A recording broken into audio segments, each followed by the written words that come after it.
बिस्मिल्लाहिर्रहमानिर्रहीम। शुरू अल्लाह के नाम से जो बड़ा मेहरबान निहायत रहम वाला है।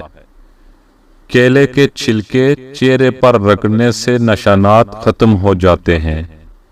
जो लोग रोजाना सुबह वर्जिश करते हैं उनका दिल सेहतमंद और जवान रहता है। अगर पाँव में दर्द रहता हो तो अंगूठे पर सरसों के तेल का मसाज करने से दर्द खत्म हो जाता है।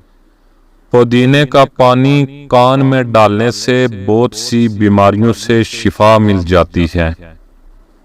जो लोग चाहते हैं कि उनकी उम्र लंबी हो वो रोटी दूध में भिगोकर खाया करें। पालक का इस्तेमाल कैंसर की बीमारी से बचाता है। शलजम खाने से खून साफ होता है और गुर्दे की पथरी खत्म होती है। जो शख्स खाना खाने के फौरन बाद सो जाता है उस पर बुढ़ापा जल्दी आता है।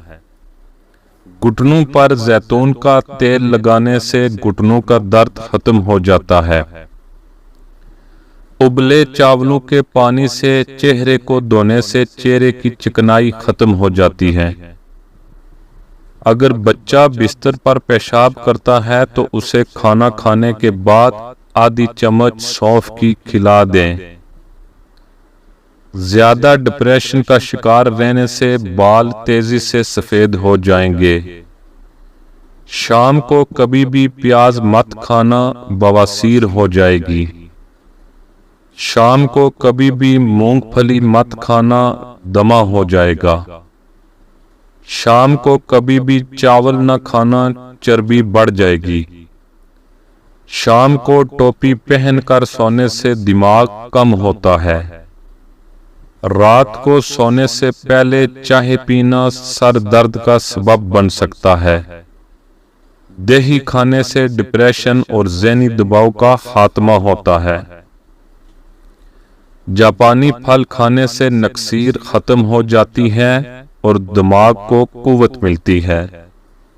दही खाने से कुव्वत फैसला मजबूत होती है। जिन लोगों का मैदा ज्यादा खराब रहता हो वो अंगूर का इस्तेमाल कसरत से किया करे। सिर्फ 2 दाने चलगूजे की रात को चबा लिया करें।